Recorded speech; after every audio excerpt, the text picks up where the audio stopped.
Baiklah, yang selanjutnya saya akan membahas mengenai etika Kristen dalam pernikahan. Nah, dalam setiap lini kehidupan dan segi kehidupan kita pastinya harus memiliki etika. Begitu juga dalam sebuah pernikahan yang sakral. Nah, etika Kristen dalam pernikahan yang pertama adalah pernikahan adalah perjanjian dan persekutuan hidup. Nah, pengajaran Alkitab mengenai pernikahan menyebutkan bahwa pernikahan adalah berarti pasangan, yaitu mengikat janji antara dua orang. Ini adalah suatu persetujuan yang secara bebas masuk ketika seseorang memberikan dirinya kepada pasangannya.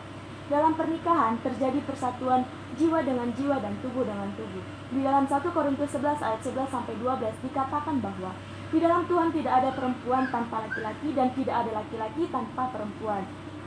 Sebab sama seperti perempuan itu berasal dari laki-laki, demikian pula laki-laki dilahirkan oleh perempuan, dan segala sesuatunya itu berasal dari Allah. Nah, dari ayat tersebut terlihat jelas bahwa tidak ada pasangan yang bebas terhadap yang lain. Mereka harus saling memerlukan dan saling menyayangi. Tiap jenis kelamin mempunyai penghargaan yang sama dan mempunyai nilai yang unik tersendiri di hadapan Allah.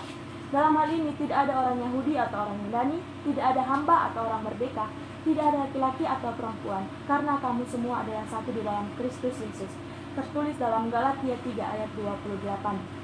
Di dalam pernikahan juga harus ada perasaan yang menyatu, baik dalam berpikir maupun bertindak. Seseorang yang sudah dipersatukan dalam pernikahan adalah menjadi satu tubuh dan tidak dapat terpisahkan lagi.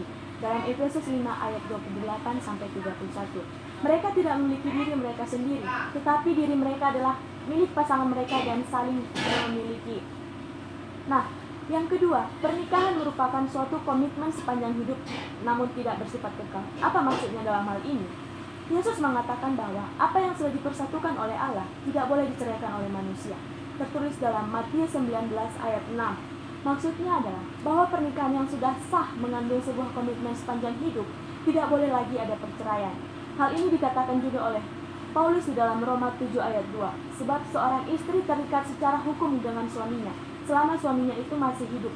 Akan tetapi, apabila suaminya mati, baru bebaslah ia dari hukum yang mengikatnya kepada suaminya itu. Akan tetapi, apabila suaminya mati, bebaslah ia dari hukum itu.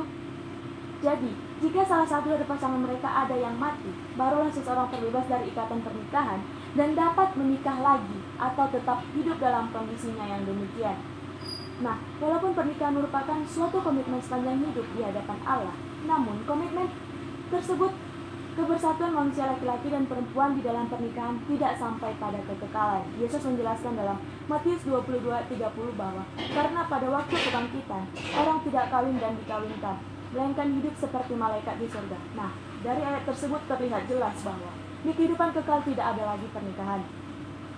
Yang selanjutnya yang akan saya bahas yaitu mengenai prinsip-prinsip yang harus dipertahankan dalam membina rumah tangga di dalam Tuhan. Prinsip yang pertama, pernikahan harus bersifat monogami. Seperti yang kita ketahui, monogami itu bersifat satu. Pernikahan, khususnya pernikahan di dalam Kristen, itu bersifat monogami. Dalam Kejadian 1 ayat 27 dikatakan bahwa maka Allah menciptakan manusia itu menurut gambarnya, menurut gambar Allah. Diciptakannya dia laki-laki dan dia perempuan. Diciptakannya mereka.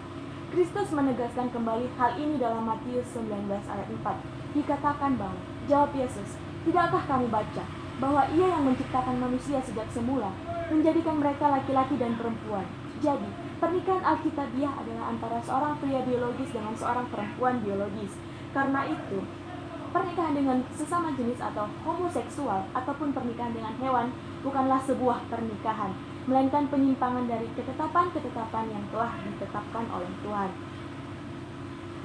Prinsip yang kedua, pernikahan harus antara yang seiman. Nah, Rasul Paulus menasihati, janganlah kamu merupakan pasangan yang tidak seimbang dengan orang-orang yang tidak percaya. Seseorang yang menaruh imannya dalam Kristus sudah dilahirkan kembali. Terdapat dalam Yohanes 3 ayat 3-16. Dan siapa yang ada di dalam Kristus, ia adalah ciptaan baru. Tertulis dalam 2 Korintus 5 ayat 17. Perubahan yang demikian mendasar dalam kehidupan rohani kita seharusnya berdampak sangat kuat terhadap prioritas, tujuan, gaya hidup, dan hubungan antar pribadi kita. Termasuk dalam hal ini adalah memilih pasangan hidup. Meskipun Rasul Paulus dan Petrus membicarakan kemungkinan memenangkan pasangan yang tidak seiman, sehingga percaya pada Tuhan, lebih baik menganggap hal tersebut sebagai kekecualian dan bukan medus. Tertulis dalam 1 Korintus 7 ayat 12-16 dan 1 Petrus 3 ayat 1-2.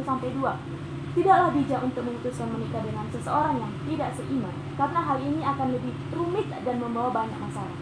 Seorang Kristen yang menikah dengan yang bukan Kristen mungkin akan menghadapi masalah rohani di seumur hidupnya dan pergumulan bagi kesejahteraan rohani anak-anak mereka. Karena itu, orang yang akan dipilih sebagai pasangan hidup haruslah yang pertama, percaya dan menyembah Kristus serta memilih komitmen pada iman tersebut. Yang kedua, memiliki keyakinan yang benar dan jangan menikah dengan seorang penganut bidat atau ajaran sesat. Yang ketiga, komitmen untuk tetap dan selalu harus bergereja. Allah tidak memaksudkan hidup kekristenan sebagai cara untuk hidup menyendiri. Dia merancang gereja untuk memenuhi kebutuhan dan sebagai wadah kita dalam melayani sesama kita. Nah, prinsip yang ketiga adalah bertekad mengikat perjanjian di hadapan Tuhan. Sebuah kovenan menurut Alkitab adalah sebuah hubungan yang sakral antara dua pihak, disaksikan oleh Allah, sangat mengikat dan tidak dapat dibatalkan. Kedua belah pihak bersedia berjanji untuk menjalani kehidupan sesuai dengan butir-butir perjanjian itu. Kata Ibrani yang digunakan untuk kovenan atau pernikahan adalah berit dan kata Yunaninya adalah diatheke. Istilah kovenan yang seperti inilah yang digunakan Alkitab untuk melukiskan sifat hubungan pernikahan. Nah, jelas bahwa pernikahan merupakan suatu kesatuan yang dilahirkan dari satu perjanjian dan janji-janji yang timbal balik. Kovenan pernikahan ini dinyatakan dengan gamblang oleh Nabi Maleaki ketika ia menulis bahwa Tuhan telah menjadi saksi antara engkau dan istri masa mudamu yang kepadanya engkau telah tidak setia, padahal dialah teman sekutumu dan istri perjanjianmu, dalam Maleaki 2 ayat 14. Kitab Amsal juga berbicara tentang pernikahan sebagai suatu kovenan atau perjanjian satu sama lain. Kitab ini mengutuk seseorang yang berzina, yang meninggalkan teman hidup masa mudanya dan melupakan perjanjian dengan Allahnya. Tertulis dalam Amsal 2 ayat 17. Nah, jadi pernikahan itu adalah suatu perjanjian pada satu peristiwa di mana Allah telah menjadi saksi dan Allah lah yang mengadakan pernikahan dan Dia jugalah yang menyaksikan janji-janji tersebut benar-benar dibuat di hadapan Allah. Dan prinsip yang keempat, bertekad memelihara kekudusan dan kesetiaan seumur hidup apapun yang terjadi. Nah, menurut Alkitab, merupakan kehendak Allah bahwa pernikahan sebagai komitmen seumur hidup. Permanennya suatu pernikahan dengan jelas dan tegas dikatakan Kristus. Apa yang telah dipersatukan Allah tidak boleh diceraikan lagi oleh manusia. Dalam Matius 19 ayat 6. Jadi Allah sejak semula menetapkan bahwa pernikahan sebagai ikatan yang permanen yang berakhir hanya ketika salah satu pasangannya meninggal saja. Paulus juga menegaskan hal ini ketika ia berkata, sebab seorang istri terikat oleh hukum kepada suaminya selama suaminya itu hidup. Akan tetapi apabila suaminya itu mati, bebaslah ia dari hukum yang mengikatnya kepada suaminya itu. Jadi selama suaminya hidup, ia dianggap berzina kalau ia menjadi istri laki-laki lain. Tetapi jika suaminya telah mati, ia bebas dari hukum, sehingga ia bukanlah berzina kalau ia menjadi istri dari laki-laki lain. Tertulis dalam Roma 7 ayat 2-3. Nah, selanjutnya prinsip yang kelima adalah suami harus mengasihi istri dan istri tunduk kepada suami. Sebelum upacara pernikahan itu sendiri, seorang pria dan seorang wanita di bawah otoritas orang tua ataupun walinya masing-masing. Setelah upacara pernikahan, seorang pria sebagai suami diperintahkan untuk memiliki otoritas yang lain atas seorang wanita, yaitu istrinya sendiri. Rasul Paulus menjelaskan, tetapi aku mau supaya kamu mengetahui hal ini, yaitu kepala dari tiap-tiap laki-laki ialah Kristus. Kepala dari perempuan ialah laki-laki dan kepala dari Kristus ialah Allah. Tertulis di 1 Korintus 11 ayat 3. Jadi, pertama-tama suami itu harus tunduk kepada Kristus karena kepala dari pria adalah Kristus. Kemudian sebagaimana suami tunduk kepada Kristus, demikian juga hendaknya istri tunduk kepada suaminya dan mengizinkan suami bertanggung jawab atas dirinya sendiri. Selanjutnya, Rasul Paulus dalam Efesus 5 ayat 22-25 menjelaskan bentuk relasi dari suami dan istri itu. Hai istri, tunduklah kepada suamimu seperti kepada Tuhan. karena suami adalah kepala istri, sama seperti Kristus adalah kepala jemaat. Dialah yang menyelamatkan tubuh, karena itu sebagaimana jemaat tunduk kepada Kristus, demikian jugalah istri harus tunduk kepada suami dalam segala sesuatunya. Begitu juga dikatakan kepada suami, yaitu, hai suami, kasihilah istrimu, sebagaimana Kristus telah mengasihi jemaat dan telah menyerahkan dirinya baginya. Nah, mengapa Paulus memberi perintah seperti itu?